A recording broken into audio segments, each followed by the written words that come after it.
Hello, my name is Davita Dawson. I am a student at Stanley Community College. I am enrolled in the 2021 spring semester, and this is my alternative assignment for Module 9 for EDU 184.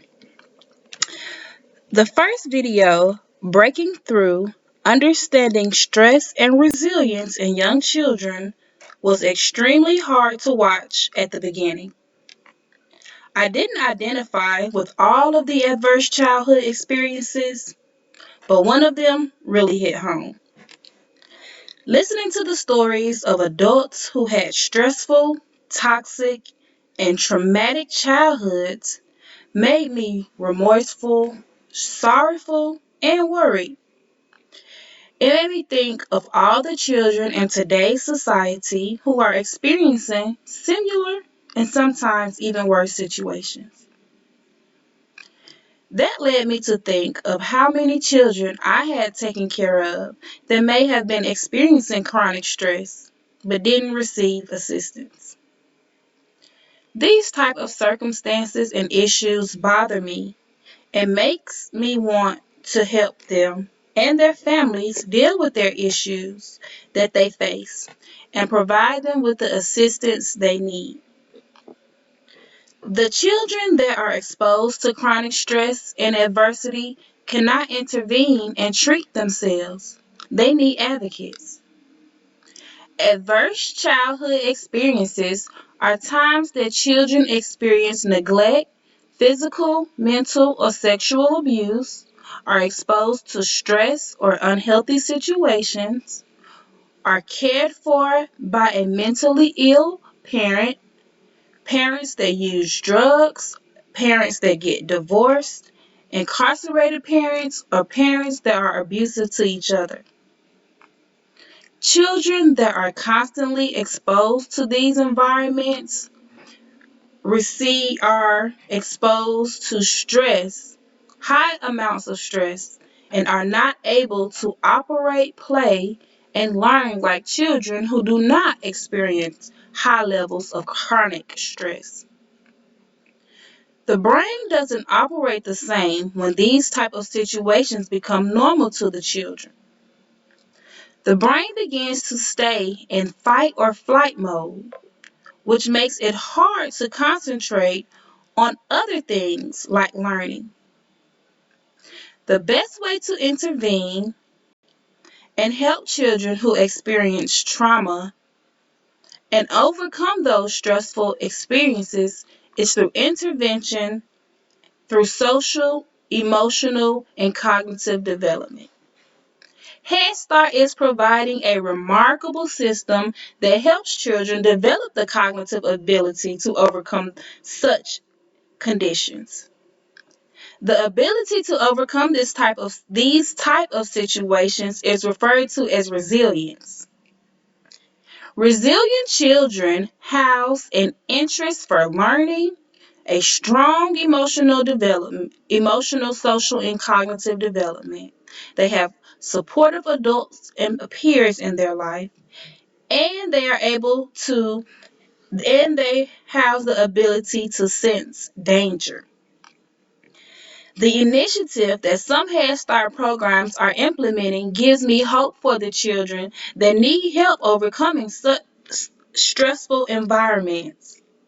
Another aspect of this video that continues to ring in my head was how often children who show signs of abuse, neglect, and maltreatment were overlooked and ended up being victims of violence. I know that some situations are inevitable, but I believe that if some type of early intervention measures were taken, then some of those children would be alive and in better situations. This type of situation makes me feel like those children didn't have a fighting chance at life. That's not fair. They were being mistreated at home.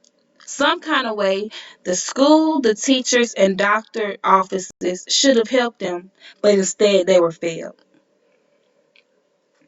I know that meeting one individual who shows a genuine interest in your well-being can make a difference. Imagine if those children had met someone who showed them that genuine concern and had a group of supportive adults and peers that were consistent. A lot of those children would have, a lot of those children would be alive today and have had an opportunity to experience a longer life. I, for one, do not want to be held responsible or hold that responsibility for the death or high risk lifestyle of any child. It's hard enough knowing that some children experience stressful home environments. I don't want them to feel the same way about school.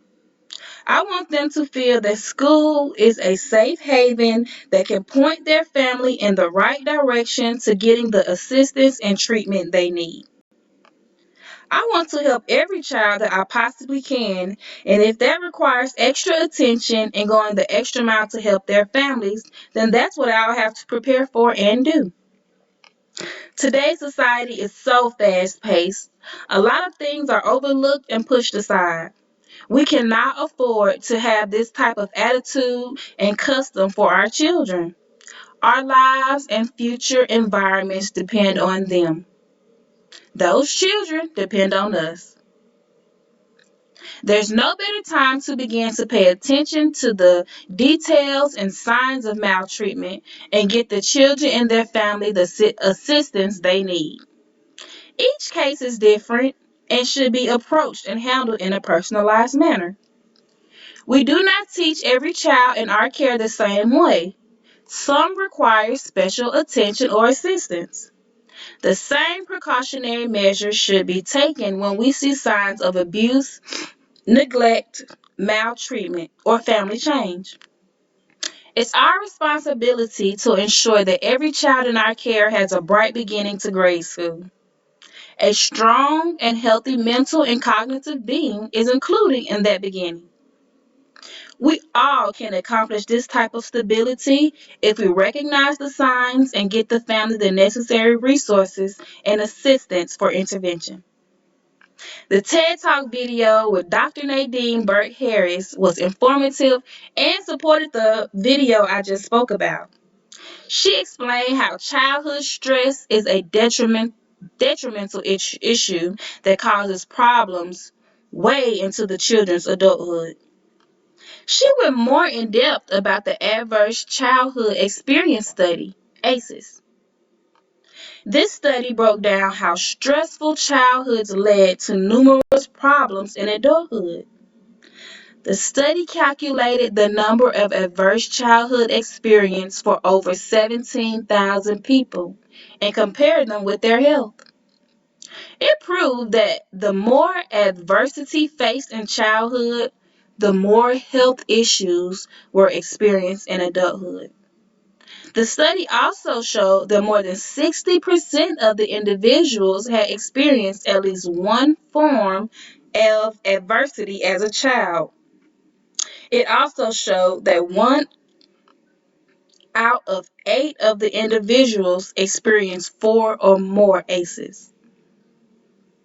Those individuals those individuals were exposed to health conditions like chronic obstructive pulmonary disease, otherwise known as COPD, hepatitis, depression, suicidality, lung cancer, and heart disease.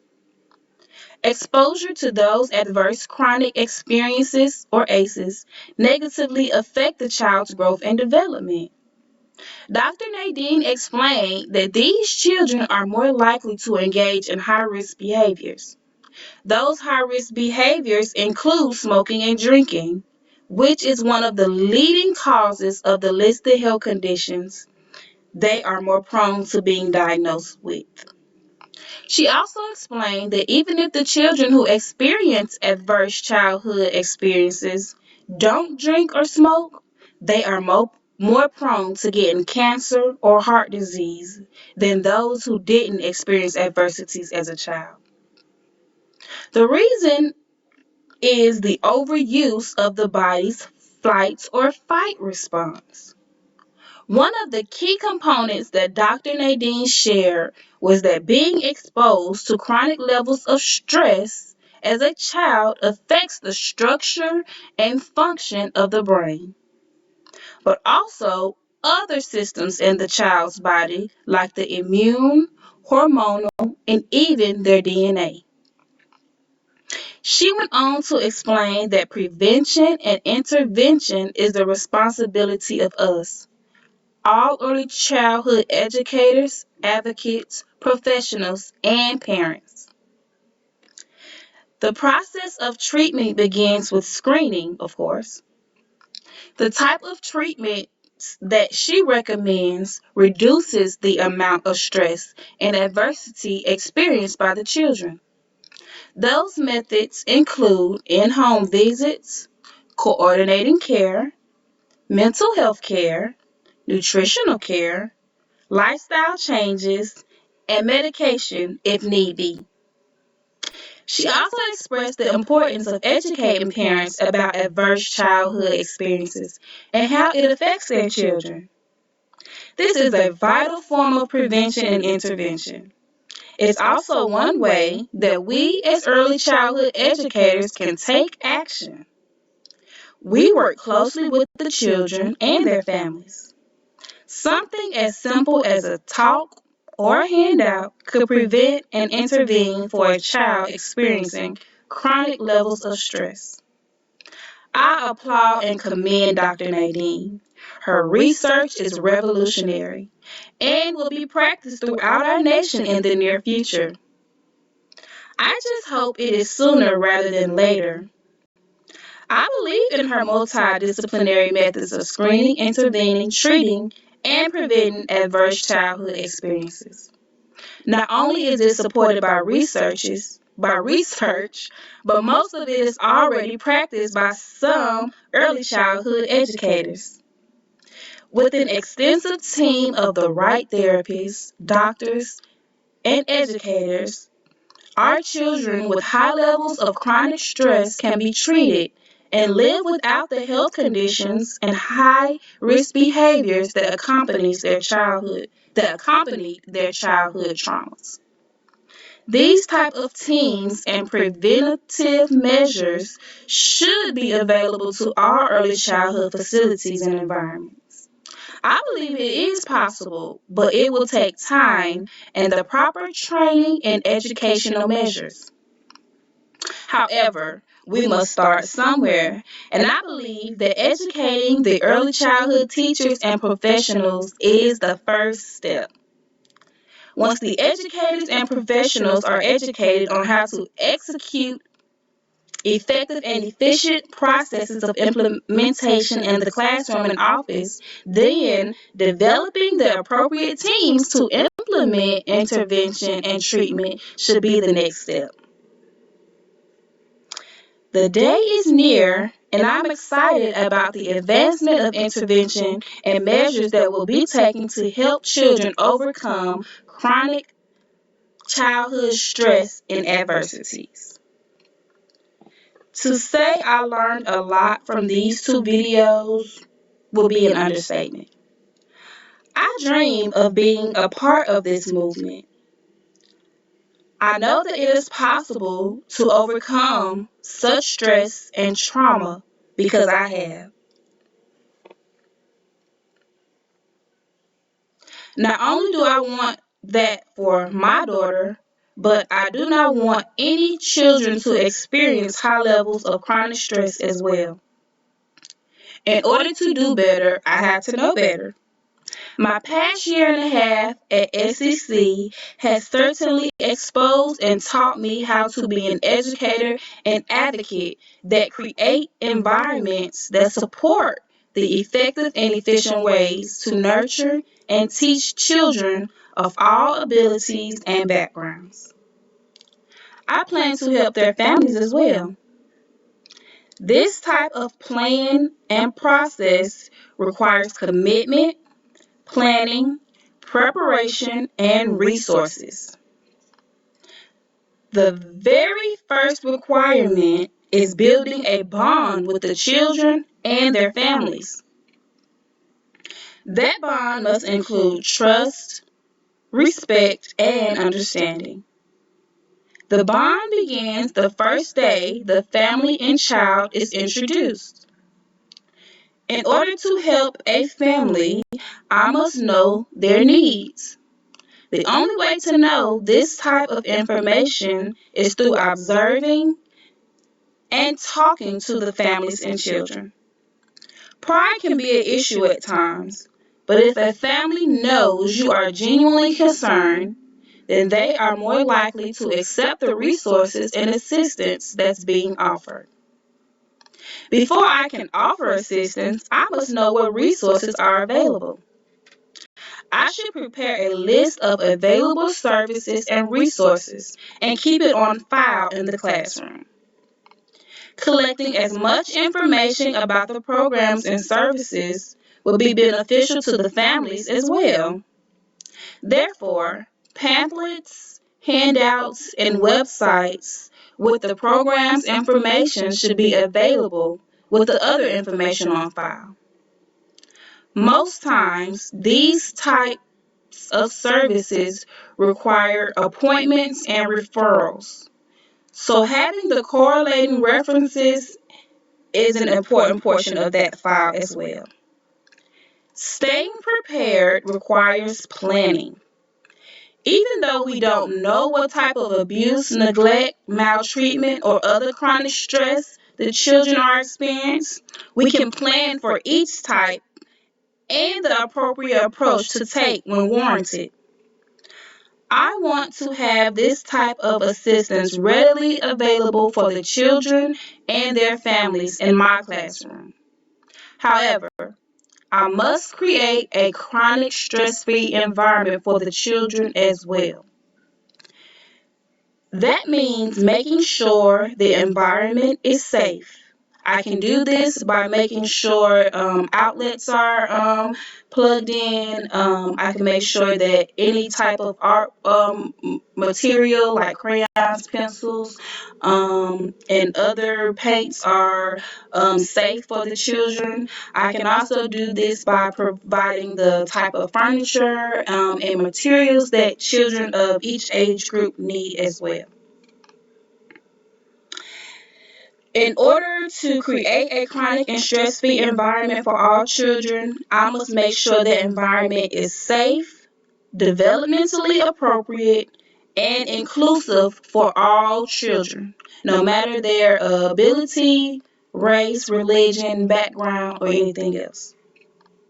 I can also help families by sharing the importance of their relationship with their children, interactions with their children, and their expectation of their children. Parents do not know as much about child development as early childhood educators. So we must assume that we are giving them as much information as we can. That is why we should share as much as we can with them concerning the growth, development, and proper disciplinary techniques. We do not have to be pushy or over assertive when we speak with them. A simple explanation of the idea with the handout is plenty. We could also include the information and flyers and newsletters that are sent home with the children and their families. Also, listening more than we talk could help us more than we know. Hearing firsthand what the family needs could be a quicker solution. Sharing what we know with parents requires good communication skills. This means we will have to continue to listen as we share as well. The more we have to share, the more we need to listen. This process must be repeated for each child and their family. It's a lot to tackle, and not every child faces chronic stress. But for the sake of that child, sharing is more than caring. It could save a life. Besides this, I can cultivate an environment that supports the children's efforts and progress. I can monitor the children closely and assist as much as needed. I can also be assertive and communicate as much as possible. The best thing I can do to help the children from experiencing chronic stress is to be present and punctual when it comes to addressing their needs, desires, growth, and development.